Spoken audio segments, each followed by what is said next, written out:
Rachel Zegler became the face of what happens when ego, politics, and fairy tales collide.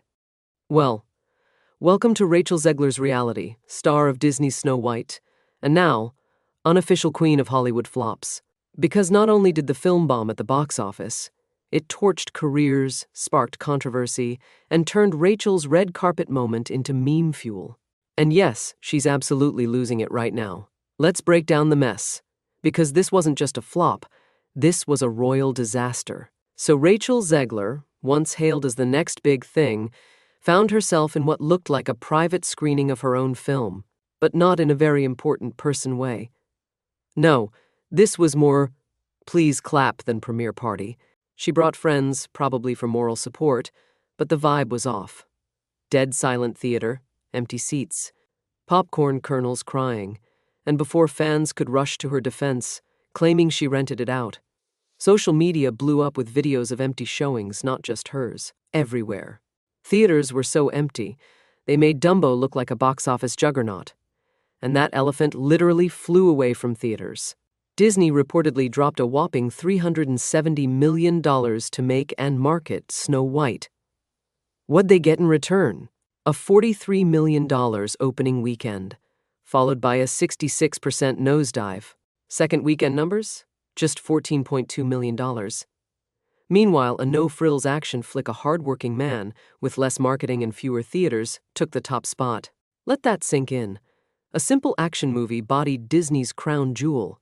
By March 30th, the worldwide gross was sitting at $142.8 million, which means Disney's staring down a loss of over $100 million. And critics? Brutal.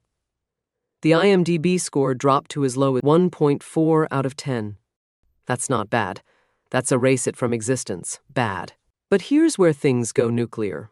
Rachel didn't just act in Snow White. She talked it straight into controversy.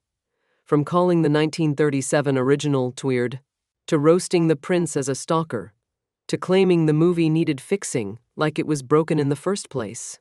And then, just to really spice things up, she basically told entire political groups not to watch the movie. Ma'am, you're starring in a family-friendly Disney flick, not launching a Senate campaign.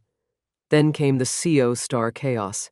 Tensions with Gal Gadot hit a breaking point. Disney had to literally beef up Gal's security after Rachel's comments triggered waves of hate and threats. Rachel even shaded Gal in a sentimental Instagram post, thanking the entire cast, but just skipping over Gal completely. Coincidence? Or calculated? Either way, Disney's PR team was in DEFCON mode. They brought in a social media expert to manage Rachel's posts, but that's like trying to babysit a tornado. Even Spielberg allegedly raised an eyebrow at how off the rails it had all gotten. The apology came.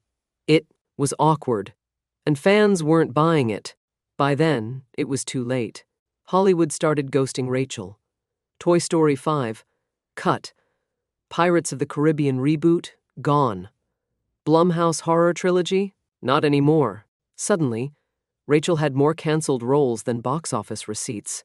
And while she called Snow White a life-changing in a recent post, that change came with empty theaters, internet memes, and industry silence.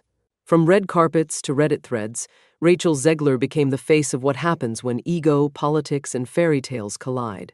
Snow White didn't just bomb, it blew a crater in Disney's brand, and possibly Rachel's career. So the question is, can she recover, or is this her Hollywood goodbye? Let me know in the comments, do you think Rachel deserves a second chance, or was this fall from grace well earned?